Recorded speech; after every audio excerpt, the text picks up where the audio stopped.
Hey folks, so I want to talk now about a completely not different, but not what you would expect um, application to rotational forces, and that's orbits.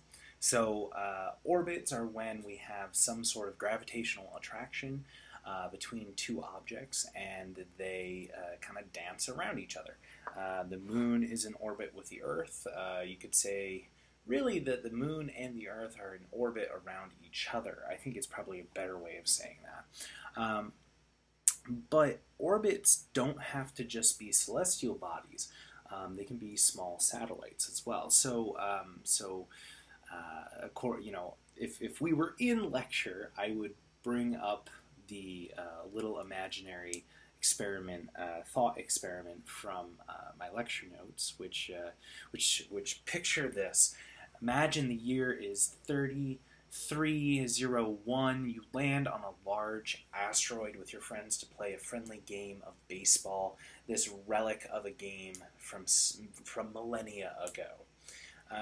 The gravity on this asteroid is extremely weak compared to your home planet. You're up to bat, and you knock the ball flying. You knock it so hard and so far that it appears to basically fly off the asteroid. Again, remember the asteroids are fairly small, all things considered. This evidently is big enough to have a significant amount of gravity. But it flies over the horizon, and you wait, and you wait, and you actually see it fly overhead, or basically whiz past your ear as you round the bases, and you see it come over the opposite horizon. How did you just send that into orbit? Obviously, you hit it hard enough to go into orbit, but what about this situation allows it to be in orbit? So orbits occur when the gravitational force between an object and another object is basically strong enough to provide the correct centripetal acceleration required to go in a circle. So if we think about this, we can think about a object here moving with some speed. Let's call it a tangential speed here, and then my centripetal acceleration is actually equal to g, whatever g is. Now I'm going to put a little asterisk here to say that g doesn't need to be equal to 9.8 meters per second squared, right? This could be any g, right? If we're talking about on the moon, we have roughly 1/6 the gravitational acceleration of Earth. If we're on something like Mars, it's slightly different. If we're on Jupiter, it's a lot more than the gravitational acceleration due to Earth. But what we're saying here is that g, our gravitational acceleration, is the centripetal acceleration of an orbit. Another way of saying that is the force of gravity is the radial force providing the centripetal acceleration. So if AC equals g, and then AC by definition then is also v squared over r, right? I can actually talk about what speed is required to be in that orbit, right? And that v, if we do a little bit of algebra here, throw the r on the other side, I'm going to say that v is equal to the square root, right, of g times r, where r is the distance between the two objects. So for our asteroid example, we have the center of the asteroid to the center of the baseball. That is our r, our separation distance. And so that's kind of interesting. There's nothing really propelling the baseball after a certain point. You hit it, you smack it, you give it some velocity, and then the gravitational force, the weight of this thing, constantly is changing the tangential velocity vector, or I should say the direction of that vector, and it just kind of moves around. So we're actually getting uniform circular motion just from gravity alone. And it almost feels like there's some sort of perpetual motion machine going on here, but really it's just that there's no tangential force accelerating us, right, changing our speed here. There's just the force of gravity between the two objects that is constantly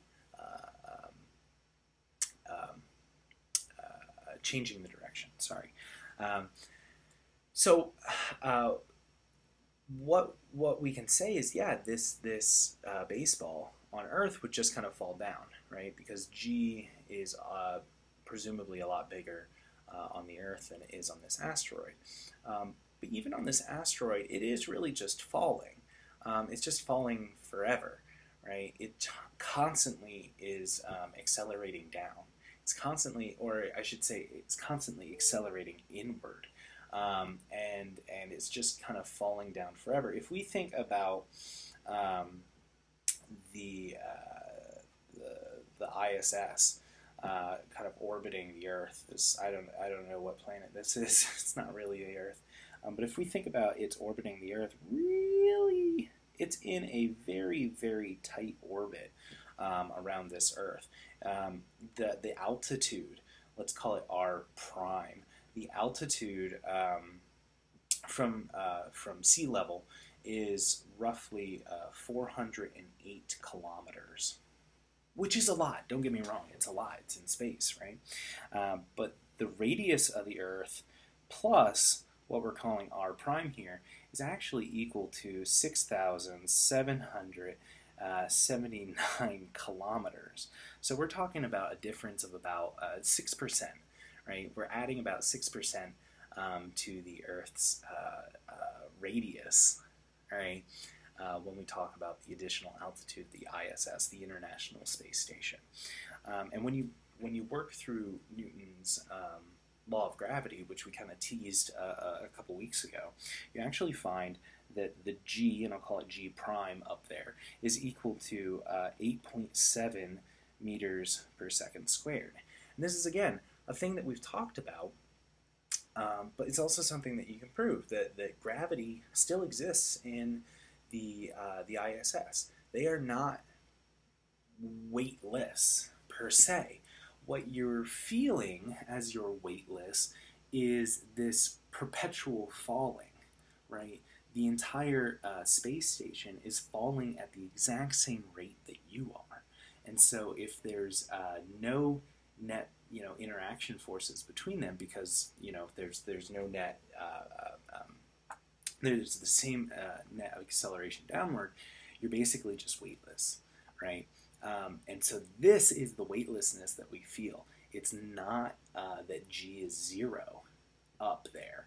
It's simply that G is a little bit less, right? It's that we're falling with our surroundings, and so there's no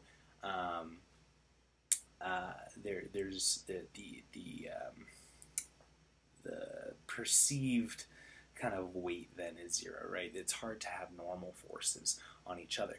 Newton's third law actually plays very, very heavily into that, and we saw that in a problem from last week's homework with the satellite and the astronaut. When you kind of push on each other, right, the satellite pushes back on the astronaut, and you end up both kind of moving.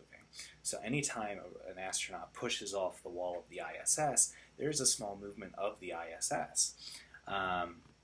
But anyways, kind of just getting back into this idea of orbits, if gravity is the only force providing a centripetal acceleration for let's say satellites in orbit, we can actually say something about their period of rotation. So we've said before that the tangential velocity is equal to 2 pi r over the period of rotation, right?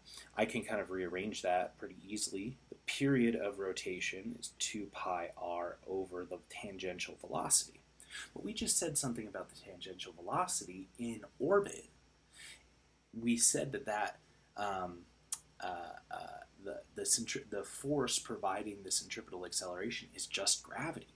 And so we said that Vt P in an orbit is equal to the square root of whatever G is times R. G at that altitude, let's say. So if I substitute this in, right, I can now say that the period is 2 pi r over the square root of G times R. Well, R over the square root of R, that's a little nasty of a fraction there. I would probably clean that up. I would say 2 pi times the square root of R over G. Because we remember that if I have R divided by the square root of R, that's equal to just the square root of R. So now we have an expression for the period of any sort of satellite in orbit if we know its altitude and the gravitational acceleration due to gravity. So the next two videos are going to be examples. We're going to work through some examples. The next one is going to be a roller coaster example, and then we're going to finish on a banked curve example, which is a little bit of a tricky problem. So make sure you take a look at that one. All right. See you guys later.